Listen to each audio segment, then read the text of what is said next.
This show is about your life, how to make it better, how to make more from it, how to love deeper, how to share it with others. This journey is about connection to your dreams, with topics centering on love, money, sexuality, and the energy that unites it all. This show will change your life. For years, I've coached people in easy-to-learn skills and have seen incredible changes. I'm here to teach you those skills as a coach and hopefully a new friend. Hi, I'm Kyle. Come along with me as you move along your path of life success. Welcome to the Kyle Phoenix Show. The 90-day rule is simple, that we will date for 90 days without being sexual with one another. I'm going to let you swallow that. Ooh, there's a pun. I'm going to let you think about that for a second. We are going to date for 90 days without being sexual.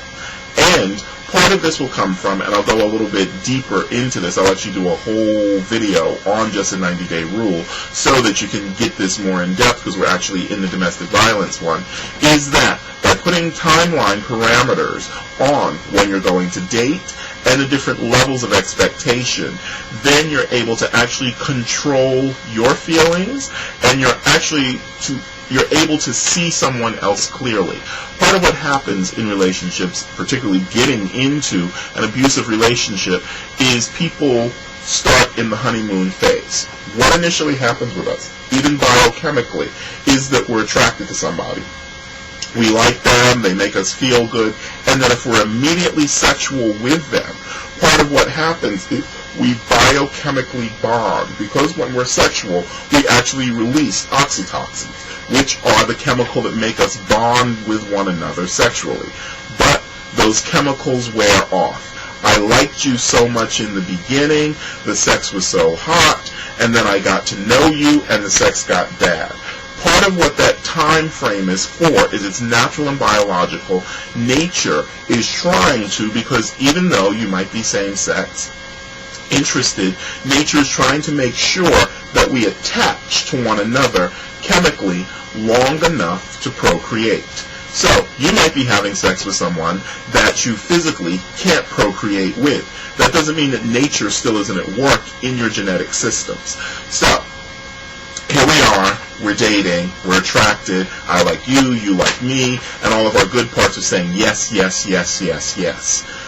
What that's doing is it's raising everything, essentially a veil, in our heads to who this other person truly is. So, what we need to do is take time to see who this person truly is. The time can be, you know something, let's go out once or twice a week for a couple of months. Let's see who we are, let you see who I am. What happens in the 90 days is that you get to see somebody in a good mood, in a bad mood. You get to see how somebody handles making a mistake and apologizing to you. You get to see how you can make mistakes with somebody and how they receive about it. You get to see if somebody is listening, how they communicate, if they keep their word, what they're doing, where they work. Actually, if all of their life fits into what they may have communicated to you. Also, you get a chance to have an argument, and you get a chance to resolve that argument. Most couples break up in their first argument because they haven't learned the skills of genuinely liking one another beyond sex. So, 90 days gives you time to get to know the other human being, to make mistakes, for you to truly, hopefully, generate an affection and an intimacy. So then the question comes up, well, what can I do in the 90 days? Can you kiss? Yes, you can kiss in the 90 days. Can we have sleepovers? Yes, you can have sleepovers. Can you cuddle? Yes, you can cuddle.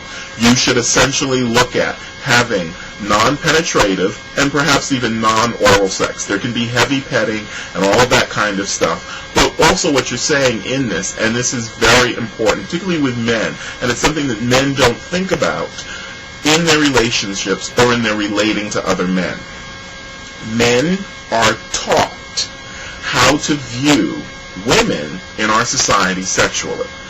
All of the men that you will meet who are same-sex interested, they went through at least 5, 10, 15, 20, 25, 30, even up to now, the same social engendering education about sexuality and what that means to character. So, I meet you, you meet me, we have a great time, I decide, you decide, we're going to be sexual together on the first date. We have programming as two men what it means to be sexual with somebody on the first date. It's a great experience. Men like sex. One of the ways that men emotionally communicate is through sex. If you offer a man sex and he hasn't made a different decision and he's attracted to you, no one turns down a freely handed $20 bill. But if you say, you know something, I'm attracted to you and I'm going to wait. This is one of the ways, and this is a great lesson from women, which is why heterosexual relationships actually move through dating to courtship to engagement to marriage. Women say, let's wait a while. Let's take some time with this. Let me see who you are. I shall not use my sexuality or my body in engagement with your body to keep you here. You have to work for this a bit more.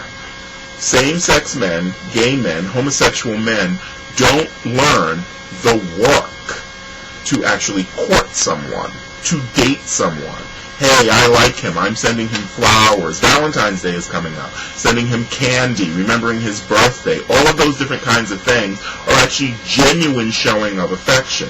It's very easy to show your body, to share your body when you actually want to show love. It's actually very easy to be physically naked than it is to be intimately, emotionally naked and vulnerable.